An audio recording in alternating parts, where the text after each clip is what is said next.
Hello and welcome back to Parley. This prompt was written by EyePatchNotes. Hope you'll enjoy listening. I'm Zandy, I'll be your host today. This Parley is about lyrical narratives and specifically going down the mathematical rabbit hole created by the syllable counts and syncopation, the way in which the syllabic progression of the words in a song is combined with the music to create meaning or just texture, rhythm.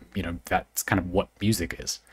So we're going to give you a whole bunch of examples. That's kind of the format of this one. Lots of little examples to hopefully give you examples of this concept. And in this parlay, you're going to hear a little bit, too, of EyePatchNotes and I talking about the relative, I guess, like omnipresence or lack thereof of syllables in lyrics meaning things or like being a focus of a piece of music. That's something I landed on anyway from reading this parlay, but lots of cool examples. So let's start. EyePatchNotes begins. A specific Vocaloid fan cover has the following lyrics. So these are fan lyrics created from the original Japanese lyrics of a Vocaloid song. When I feel alone, anybody is good leisure. Gotta just feel pleasure. Gotta just feel pleasure. This reluctant love is what makes me feel alive. And then after some intervening lyrics, the syllable count remains the same, but becomes, when I feel alone, anybody is good leisure. Gotta just force pleasure. Gotta just force pleasure.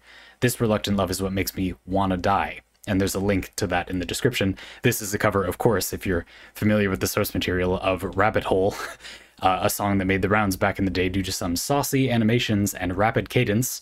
Overall, the song can be summarized as being about hedonism and following one's instincts, like rabbits continuously snuggling, if you will. Let's say that that's a for mature audiences link in the description, right?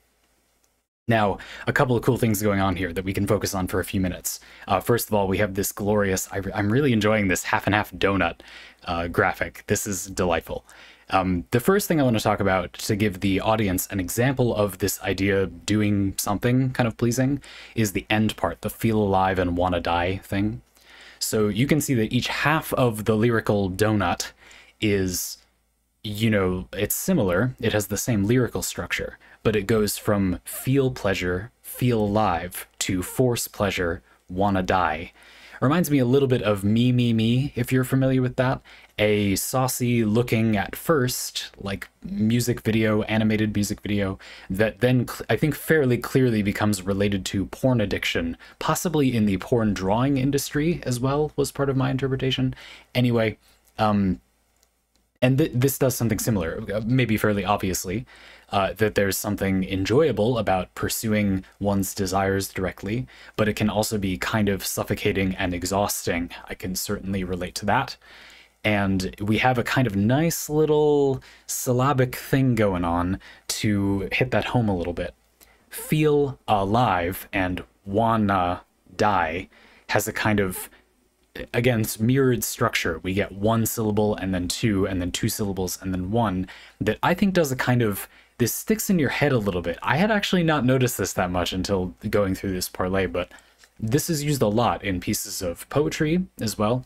The idea being that when there's this kind of syllable mirroring in a piece of text, at least in English, this is pretty effective. It sticks in your brain kind of like a rhyme. And when you say it that way, it feels rhymey, doesn't it? Feel alive, wanna die.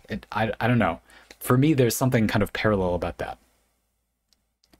And there's also a progression as well. It reminds me a little bit of chord progressions in music. So in pieces of music, often there will be, if you're not familiar with these little constructions at the end of a measure of music that are a little progression of notes, and some progressions of sounds make people think, oh, we're going to continue, and other progressions of sounds make you think, oh, this is going to end now.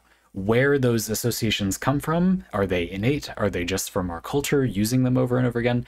I don't know, and it's outside the scope of this parlay, but it reminds me of cadences a little bit as well. Wanna die feels a lot more final than feel alive. Feels like we're still going. You see what I mean? I think that's pretty cool. And again, there is a kind of, it just sticks in your head somehow. That's interesting. So I think that's cool. As for the rest of the lyrics, yes, something interesting about these being Vocaloid lyrics that I wanted to talk about is that because it's created using A Vocaloid sound pack is basically like a singer will sing enough sounds that you can just input whatever the lyrics are, and the Vocaloid voice will construct, you know, singing them out of that set of samples, is the basic idea, to grossly oversimplify. And by default, of course, they're going to be, you know, sort of perfect in a way, like mathematically just so. I can definitely understand how somebody who would be interested in the lyrical math of songs lyrics like this, EyePatchNotes, I can definitely understand how you would be attracted to or end up talking about Vocaloid sort of songs, because a lot of these lyrics strike me as being worded in a way that is kind of disadvantageous for a human singer. So for example, gotta just feel pleasure. If you break up the colloquialism, gotta just, you know, it can flow through a little bit. Got to just, if you separated it out, is easier to hear, right? It's easier to enunciate. Sung fast, it would take practice, but you can imagine how that would probably be easier to follow if a human was singing it. But a human is not singing it. Well, they sung the source material, but now it's being sung by the Vocaloid sound pack. And so that's not as necessary, allowing you to get lyrics that kind of fit the vibe of the song and feel less pointed, more like the tone of the mood of the whole song, without them feeling unclear, or at least any more unclear than they otherwise would. This song is sung very fast, so it's extremely difficult to follow what the wording is unless you read it first, and then that phenomenon where you know the lyrics and your brain kind of fills in the gaps happens. And I'm sure you've experienced this if you listen to music. I just thought it was interesting how there are a lot of things about this song and the way it's constructed that emphasize like Vocaloid type production, potentially. Now, I do want to say that I think the speed at which the song is delivered does some potential damage to the impact of the feel alive, wanna die type of fare. And again, even there, you can hear, as I've been trying to demonstrate the 1-2 syllables, the 2-1 syllables of feel alive and wanna die, it's kind of hard for me to do 2 syllables when I say wanna instead of want to die. It's kind of easier to syncopate that for me, but I'm not a Vocaloid sound pack. That being said, I think the fact that the song is fast makes it hard to appreciate a little bit. So there's a lot of interesting trade-offs here. I really like this aspect of production. You know, something I've been interested in a lot creatively lately is how a lot of existing pieces of creative media, digitally anyway, are still a product of a time where there were various limitations put on the piece of media. Video games and lots of music too.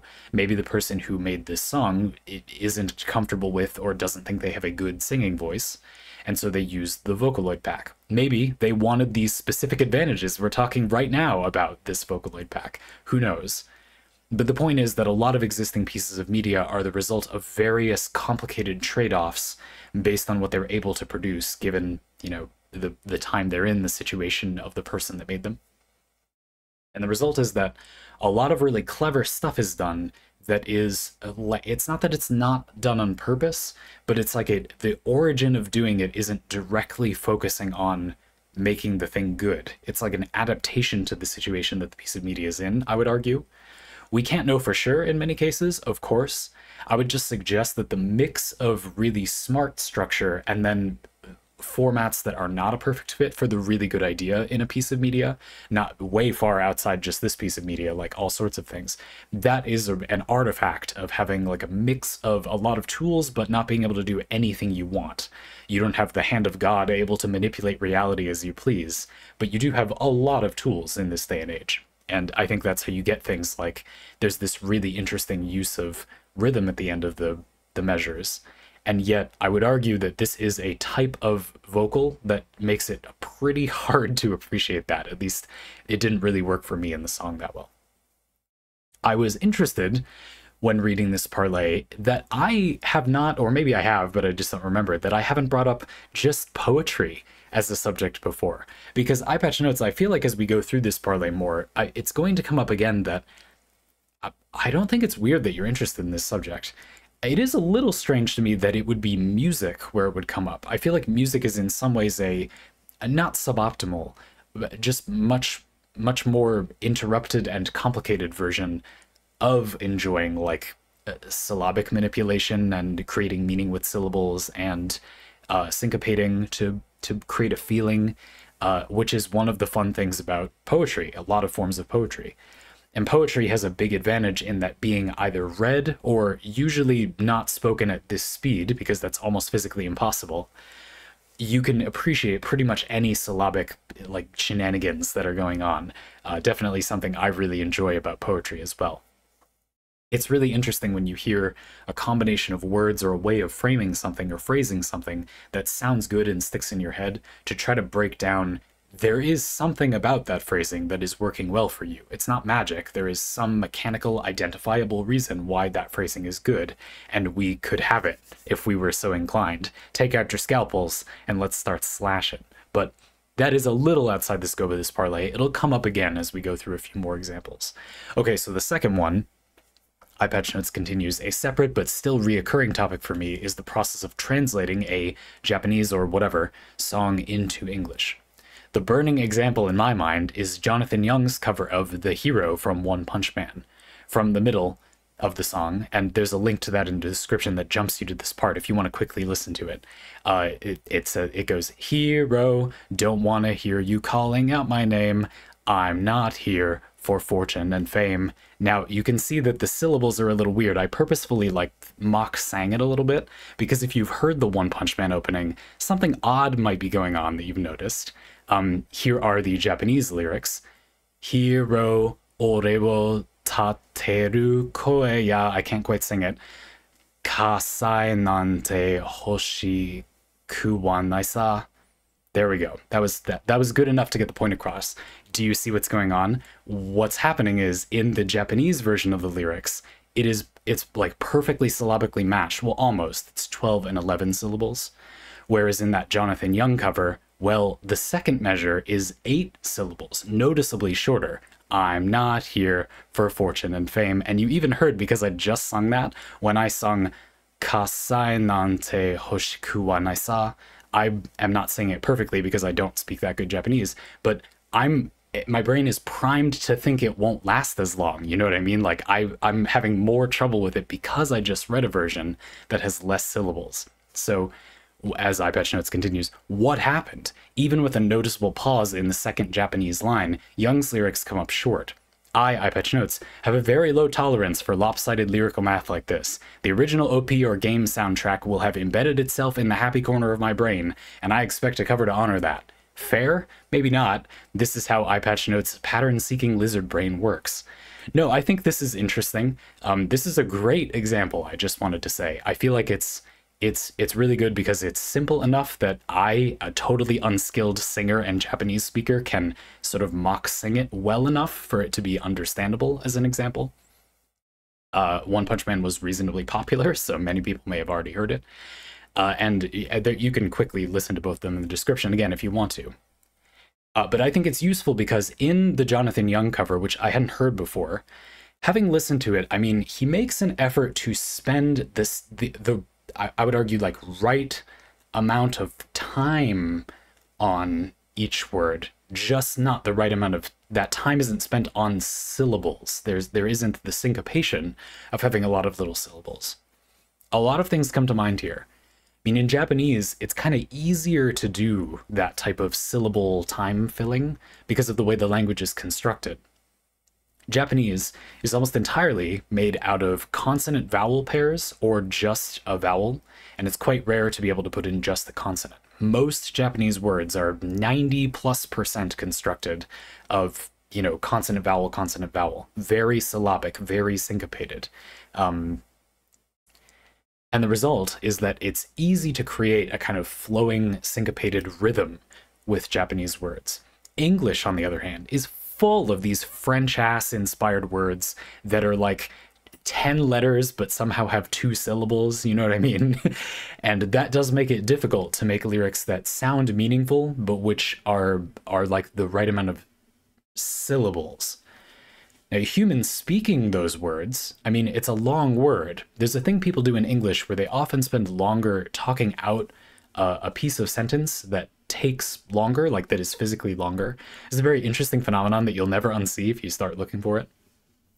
And I just feel like that I don't really want to defend. I didn't love that cover by Jonathan Young, but I sort of want to defend the sensibility of the practice, even if you didn't individually like it in this case. I feel like he did make an effort to honor the rhythm, just not specifically the syllables, if that makes sense. And in fact, making these constructions this way creates a translation that feels meaningful and sounds cool. I mean, I don't know, it's not particularly my favorite or not, but it sounds perfectly on topic, I guess. While also spending the right amount of time on each part of the translated lyrics. I would agree with you that this is a case where it's like, even if you'd just gotten closer to the right amount of syllables, it would be a little bit less jarring of a difference. And I definitely understand why it would bother you, because as I just said, having sung through it myself, I kind of can't unhear his syllabic version of it now, and I'm not hearing the original version, which I'd heard many more times beforehand. Like that, I get being annoyed by that. That is sort of, like, stop it. But I don't know. I want to argue that it is a proficient approach from a broad musical perspective. And as you say, it isn't to your specific taste. There's nothing wrong with either version of that. It's not weird to want the original syllabic version. And indeed, I think this is part of why I listen to so much music that is in Japanese. I just like Japanese as a language for music. For me, I think this is my version of you being interested in the Vocaloid thing a little bit, maybe you're not, but I have noticed that come up here and there. And so I understand why it would bother you. I think I do anyway. I don't know. I think it's reasonable to approach the subject that way. Now, somebody chimed in, Pistol Whip, you chimed in with a couple examples to add to this parlay that I think are very useful here to kind of, let's just think about it for a bit. There's not going to be anything for me to say about EyePatchNotes' taste in lyrics this way or not. And EyePatchNotes, I don't think me, as you've said in past reviews of these parlay for me, I don't think me telling you what I think of this type of musicalization is, all words are made up, is going to do anything for you either. Let's just look at a few more examples. I think that would be fun. And I do have a few more things to say, of course. So Pistol Whip, you added a few, I think, really good examples. Audience folks and EyePatchNotes, if it's not obvious to you what these examples are meant to be for, which it might be because it's your parlay to begin with. There's two examples here. One of them is going to be a translation of Japanese lyrics that are that were translated to very closely mimic the syllable format, and another will be an extreme opposite example where the lyrics don't even really try to match the vibe of the original song. They go even further off track than that Jonathan Young Hero cover from a second ago. Okay, so the first one is from the first opening to Oshinoko. And the beginning of the lyrics, very, very drilled into my head because I have I've watched this anime through twice already, and I've listened to this song a lot. I really like it. I should easily be able to render it just fine, though I'm not going to try to go like up an octave like she does at the end of the voice. Pistol Whip also adds, this one is notable for being a first-party translation. Interesting. That it's not that surprising, but we will talk a little bit about, is it better to translate things this way for everybody? For EyePatchNotes, they might like it better. What do we think about that in general? Okay, so here we go.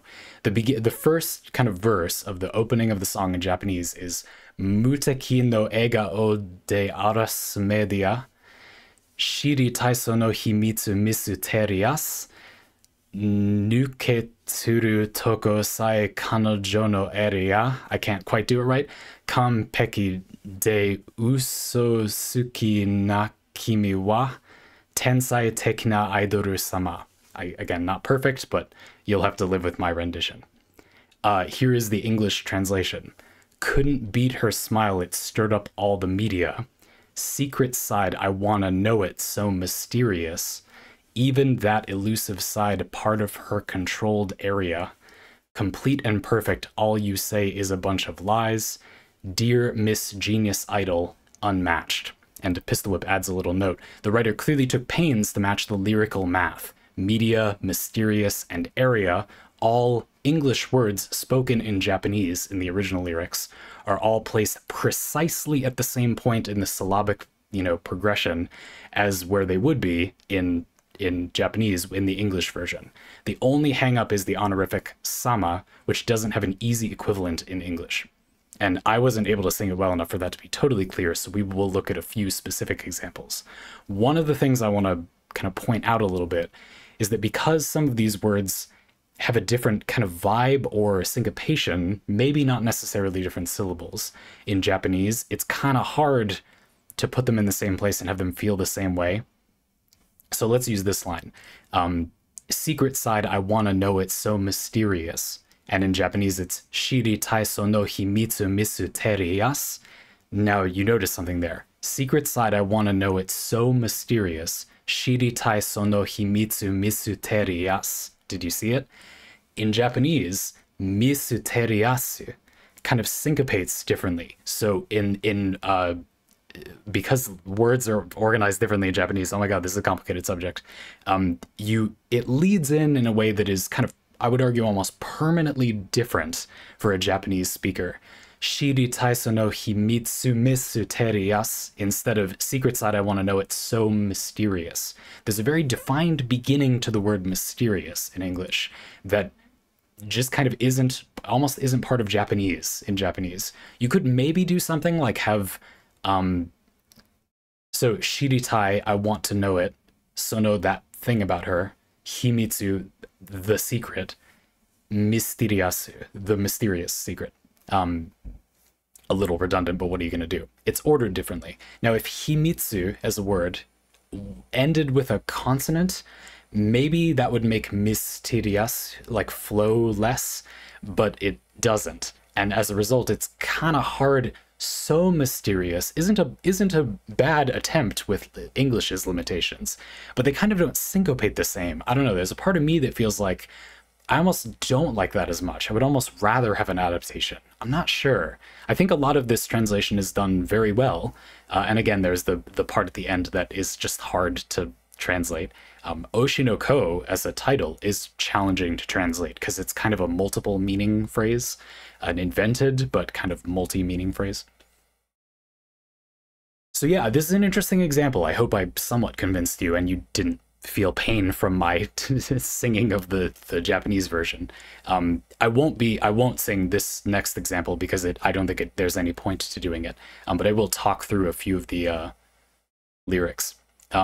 Because it's a counterexample where they kind of don't try to mimic the original song at all. Now, this is a very strange case that I actually didn't fully understand until recently. So, Pistol Whip. Additional example 2 is Hikari versus Simple and Clean, both by Utada Hikaru. These are also first-party translations, but the weird thing in this example is that it sounds to me like she wrote both of them from a quick search. She just made 2 versions of the song, one of which is English, one of which is Japanese lyrics, and they are not the same lyrics. Like, she makes essentially 0 effort to match them at all. Pistol Whip says the lyrical math in these 2 versions is so different that they're essentially separate songs that happen to share a melody. And when I read that at first, I thought, huh, I wonder if I'll feel that way. But then I listened to them and realized that I've actually heard both of these songs in my life and thought that they were separate songs that were just like weirdly, it was hard to even notice they shared the same melody. That's just weird. So what I'm going to do for this one is read you the English lyrics of one, and then just read you the Japanese lyrics of the other as best I can, and read you the translation of the Japanese lyrics. And again, you can listen for the vague syncopation, but I'm not going to be able to do it perfectly like I could with that song I was a little more familiar with. And even then, that wasn't that good. Okay, so the Simple and Clean lyrics are, when you walk away, you don't hear me say, please, oh baby, don't go. Simple and clean is the way that you're making me feel tonight. It's hard to let it go. And now the Japanese lyrics say, Donna tokidate, tada hitori de, unme wasurete. You can see a little bit of Japanese's like big bongo alliteration thing because so many things end in vowels. Ikite kita no ni, totsuzen no hikari no naka me ga sameru mayonaka ni.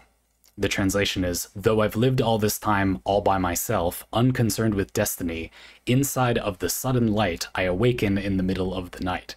You can see not about a different subject than the original lyrics, but that's a pretty different approach to saying the same thing, right?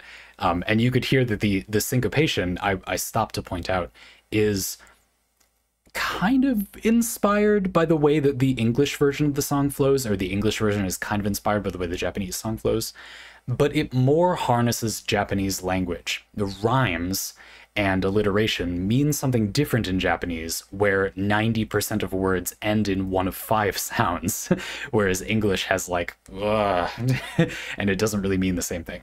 My experience with Japanese music is that it tends to be that alliteration goes further. You need to do more of it for people to notice, and so we get, again, date, hitoride, and wasurete.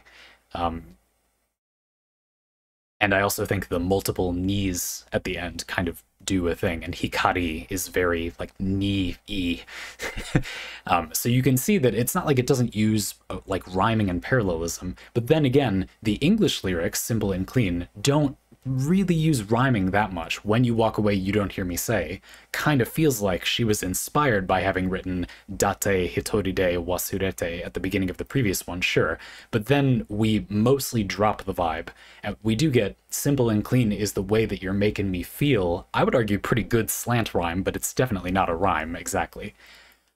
And then it's hard to let it go. At the end, we kind of just, it's hard to let go the rhyming scheme. Utada, Hikaru, you can boo me off of the stage now. I think these are interesting examples. I just wanted to present the case for making a version of the song that is authoritatively, like in this case, literally made by the artist, an example of a version that is quite a departure from its Japanese lyrics. Again, I kind of have come to agree with Pistol Whip's assessment. So different that they're not really even the same song anymore. I actually find it hard to even fully notice that they have the same melody at first. And then the translation of the Oshinoko opening, where you can really tell that they're heavily focusing on matching the syllabic nature of the original song. And I would argue sometimes that leads to like weird wording that doesn't really, you really wouldn't in English. And I would say it's close enough, it's okay. But do I feel like that's really in service of the original song? I would like to propose a kind of middle ground that I feel like these songs kind of do. You can see in the Oshinoko opening the whole Shiri Taiso no Himitsu Mysterious and Secret Side I Wanna Know It's So Mysterious kind of do the same thing. Lots of little syncopated syllables that make it feel like you're bouncing around, and you should listen to this song. It's in the description if you haven't. It's, you know, the topic of this show is like the dark side of the idol industry and what you don't know about idols behind the scenes. One of the reasons I like this show is that it goes a lot farther, in my opinion, than many similar pieces of media that talk about the dark side of the idol industry to make it a mystery. Like the central plot of the entire show is that we continue not to know what happened in this idol's personal life. Not that we see this idol's personal life and it is darker than you might have initially expected. That's fine. I've seen that approach in a few pieces of media. I think that Perfect Blue is a decent example. If you've seen that movie, it's kind of traumatizing, but if that sounds cool, I mean, I thought it was cool, but it was slightly upsetting as well. So, you know, maybe don't watch it at night when you're not feeling so great.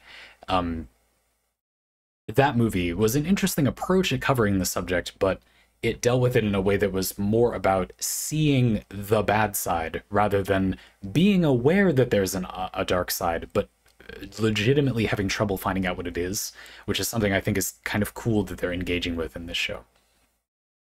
Anyway, so part of the point of the opening theme is that the singer is bouncy and lively and sounds all happy to a purposefully overperformed extent to make it blatantly obvious that this is overacting, basically, because that's the whole point. Like, I was able to achieve this fake but quite perfected visage that made people love her, but it really wasn't her, and we end up being left with a lot of questions about her. The story deals with that without spoiling anything. That's about as much as I can say. This is a pretty spoilerific show, huh? And so having it be this like bouncy, but then the word she's saying in a bouncy way is mysterious, is fun. There's this sing-songy, almost nauseating tone to it that I think is cool. I think that's an effective way to express the point of the story. And in the Simple and Clean cover, we get to see a little bit that although the lyrics are basically completely different, there is still a similar, like, thing between them. And she uses a similar format. When you look at Pistol Whip having posted the lyrics for us, you can see that they're kind of a similar poetic-like structure. You know, the shape of the words in the English and Japanese versions is similar. There are 3 kind of short-ish lines that sort of syncopate and lead into each other, kind of alliterate. Then you get a kind of second section with a shorter line, a longer line, and the shorter line. I propose that that is the song, and exact alliterations and syncopations are too language focused to be practical to replicate 100% of the time. It is completely okay, perhaps even good, I would suggest, to try to preserve them when it works or is very key for the song, a really important thing for the song, but to feel free to interrupt that a little bit and use the fact that a singer, a vocalist, is going to naturally kind of cross over some syllables a little bit more to fill the space and make it work. In a way, I kind of admire the "I'm not here for fortune and fame. If you have to suffer through it, so do I." It's stuck in my head now, so you all have to suffer with me. I don't think that's a terrible solution, personally. I think that's kind of interesting. I get why you wouldn't like it. You know, it is kind of like breaking the original a little for me, but if I listen to the original a few more times, it might be okay. I don't know. I think it's interesting to see the example from the Oshinoko opening. It's almost a perfect example in that, again, we have the honorific idol, the last line, Tensai tekina aidoru sama, a perfect and a liar. There's kind of a combo word there. Genius idol. Here, aidoru sama is almost impossible to fully translate. Like because sama not only isn't a thing we use in English to the same extent, it also just doesn't have a single meaning. And I would argue here we're using quite a lot of its context at the same time. An elder or more experienced or more skilled idol, yes, but also like genius or transcendent in some way. Sama is also often used for divinities, which I think is very intentional here. I very quickly starts to gain a Shinto spirit-like existence in the show. If you've seen part of season 2, you also they're kind of going there, which is sort of surprising. And her eye being literally a star in the sky is another big motif. So the idea that sama at the same time attached to aidoru means like 3 or 4 things at once. Like there just isn't an easy way to translate that.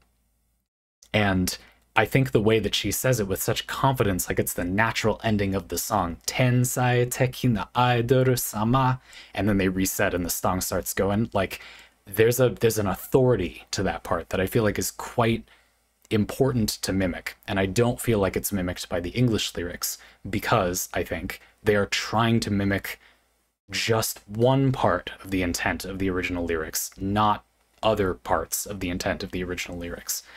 And an approach, insane and extremely time-consuming as it would be, that tries to mimic at different times different elements of the approach to the original to replicate the feeling in a new form would, in my opinion, be the ultimate translation for many of these pieces. What exactly it is about translating each part that is the most important, I mean, well, first of all, there is no answer to that. It's going to depend on the individual listener.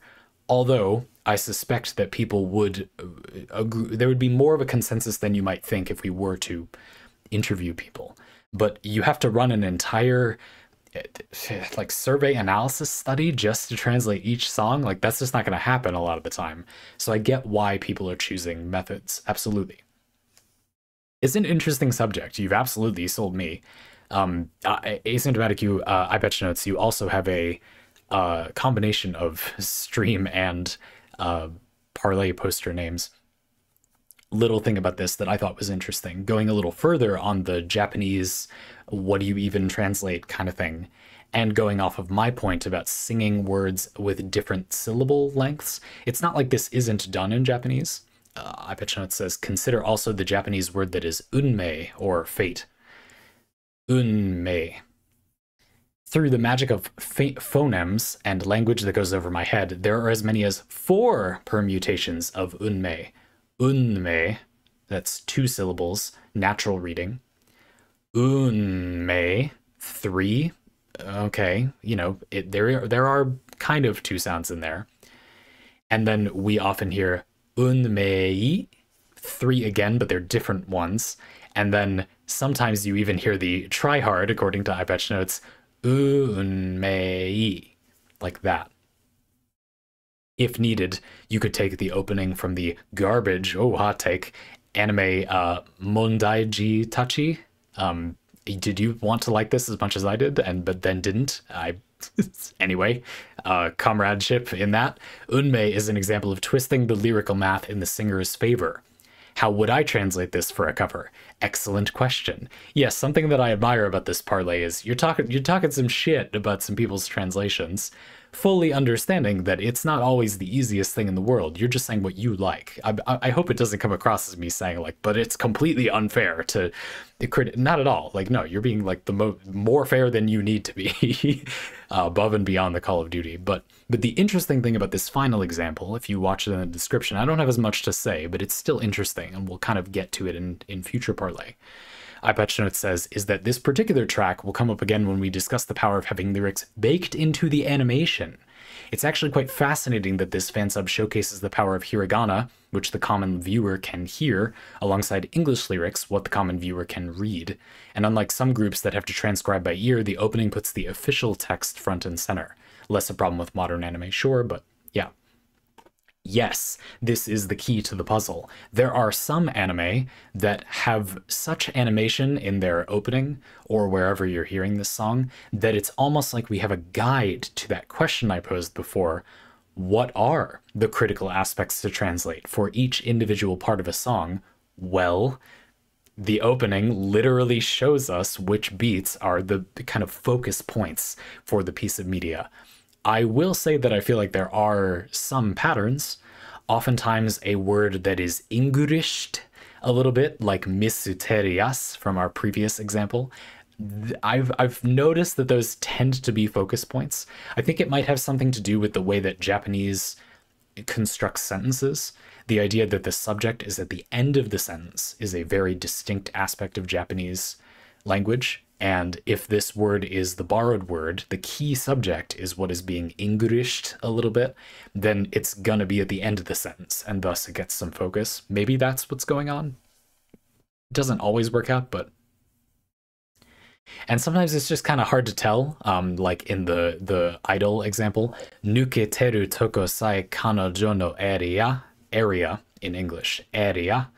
But it loses a little bit of focus because it's part of that no construction, kanojo no area. I feel like I, as someone who knows a little Japanese, am focusing on it's her area of expertise, not, or like her zone, her realm. Yeah, anyway, so I don't know, but that's interesting. There's definitely some method to the madness of which words are important in a translation, and then what about each line is important.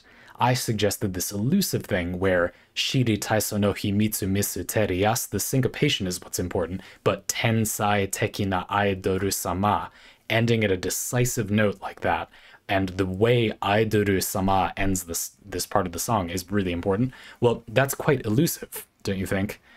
In a way, the opening might give us a bit of a guide. We see Ai's kind of choreography sort of settle at that part of the opening for the idol song. And in the same way, when the song includes its lyrics, literally the Japanese characters for its lyrics to some extent, you can potentially get a hint into what would be the thing to focus at this or that part of the translation.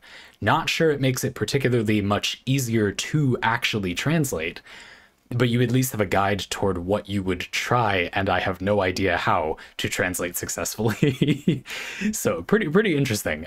This was a fun one. It was a challenging one, but it was a fun one. I did not use Pistol Whip's last example, but I just wanted to say that they were very helpful examples. They were very good examples. They were very good examples. So thank you for adding them. They were very, very good. EyePatchNotes, I hope you don't mind me spending a good amount of time on them. I thought they added to the parlay quite a bit. These are interesting. You know, I wanted to add a little bit from a review of one of these parlay that you left for me, a previous lyrical narrative parlay review, and I just wanted to read this for a sec. EyePatchNotes says, in this review of a previous lyrical narrative parlay, while I agree with, for example, my comment that My Hero Academia has appropriate sounding intros and outros, that is a judgment and not a demonstrable observation or process. Counting the syllables and instruments is not the most relatable experience, but I tend to experience the world in boxes and numbers. My mental mapping quickly assigns containers and labels. Now I have difficulties including emotional references in my written text, or more specifically, I experience mental kickback sharing something that is not a hard number or logic-driven explanation. And I have a lot of respect for your awareness of that feeling. I can definitely relate, sure. I, as a creator, have sometimes had a little bit of frustration feeling from having the impulse to feel comfortable sharing these things. I'm almost a little bit too comfortable sharing what I think about a piece of media, to the point that I often share it where I would probably feel better if I hadn't shared it. But I am genuinely comfortable enough deep down that my logical judgment is sort of overruled by, like, but why would it be a problem to be yourself? It's like, well, it's not a problem, but there just might be advantages to be gained by not expressing this thing. I don't know. I guess I just want to leave something here about that subject. I get where you're coming from in a way, right? Like, it's certainly easier to discuss this or that thing if we have a sort of common place to speak from. You know, there literally are this many syllables in this or that word. But even you in your own parlay narrative have pointed out a lot of places where it's kind of like, exactly how many syllables this will be read as, or, you know, it's very, very common to read, you know, words not as their normal number of syllables, or sing words not as their common number of syllables in English, especially in English. To be fair, this problem is maybe less prevalent in other languages. But English, it's like there almost isn't a number of syllables a word has to some extent. You can try to talk it out, but you may sort of define out the number of syllables in a word in English by defining out the word in a way basically nobody actually says the word. And even in Japanese, there are plenty of cases where the singer kind of, you could argue, sort of cheats or twists the lyrical math in the singer's favor. I bet you it's much more generous interpretation, but straight up cheating. Unmei becomes 4 syllables. Like, okay, bro. I don't know. Unmei, I really don't know. That's often done for comedic emphasis in Japanese, but like, I wouldn't say that means it has 4 syllables. But you know, when you're singing, it's like, what does that mean? I just wanted to suggest that while the activity of having there be a kind of objective reference point is not of no value, and when arguing in good faith, I can always say, yeah, that's a reasonable thing to discuss. You know, like, there will be plenty of singers who don't do it, and it's fine if you don't like that as much. We can certainly talk about songs from the perspective of the number of syllables they have. I also wanted to suggest that there's something worthwhile about just remaining aware that we are not going to be on the same page. I think for a lot of people, it's like for example, this parlay, I was willing to give it a shot, but less able than I thought to sing the Japanese lyrics in a meaningfully syncopated way. So I might have kind of ruined that in some way. I'm sorry, I did my best. And it's the same thing. I don't know, like, for a lot of people, it will be that what they liked about the piece of music is something affected by the way it's syncopated or the way the syllables are constructed, but not the exact mathematics structure of them. And I'm not saying that means you shouldn't like it. I'm just suggesting that it might be that we can talk on the same plane in a broader way, more practically, and more specifically, people will often kind of nod along. I mean, I'll freely admit to you, I'm worried that I maybe missed something you wanted me to cover in this parlay, but I'm always worried about that. And I would much rather have someone who's aware that they don't know that they're on the same page as someone else, rather than someone who pretends that they are and essentially never is. And I don't know, I just feel like if you explain where you're coming from, I just wanted to encourage you that I don't think anybody arguing in good faith would be anything other than psyched to hear that explanation, whether it's your opinion and it's something that you just like, but it is like one way to structure a piece of music. It's demonstrable, sure. Or it's that you have just an emotional response to the piece of music and you just like it. I think it can be fun to kind of search for what there is in those things. I'll say what I say when we do tasting notes for beverages on the stream and in some other places in my videos. Good tasting notes, just as with good subjective emotional discussion of anything, I think it's often like, don't worry about saying something true. Nothing is true about what you experience. You made it up. It's yours. It's okay to just say what's there. And as long as it just has the goal of sharing the vibe with other people, you can get surprisingly close, I think, to giving people an idea of what you're experiencing, even though what you're experiencing is permanently only yours and can never be given to anyone else. I would just argue that that phenomenon is not done away with when you try to say, well, but this, it objectively has this many, syllables.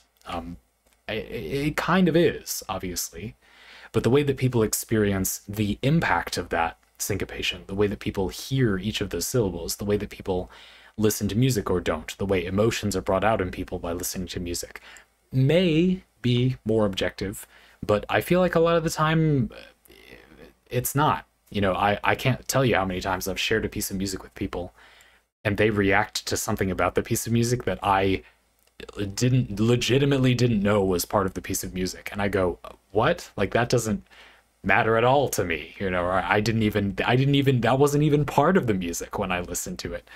I don't know. I just have a lot of faith. That makes it sound too good, but yeah, I don't know. Just it's powerful how we interpret these pieces of media. That's all. I just thought it was an interesting thing to leave at the end, and I did something like this last time, and you said you liked the parlay, so I'm trying to put a little more of my thing in there at the end, while also just having more fun with the part that you wrote in. I hope this one went okay, folks. If you want your own parlay like this, I've been Zandy, and I'd love to have you do yours too. If you want to take a look at getting that, you can check that out in the description. For now, I'll say I'm looking forward to the next one.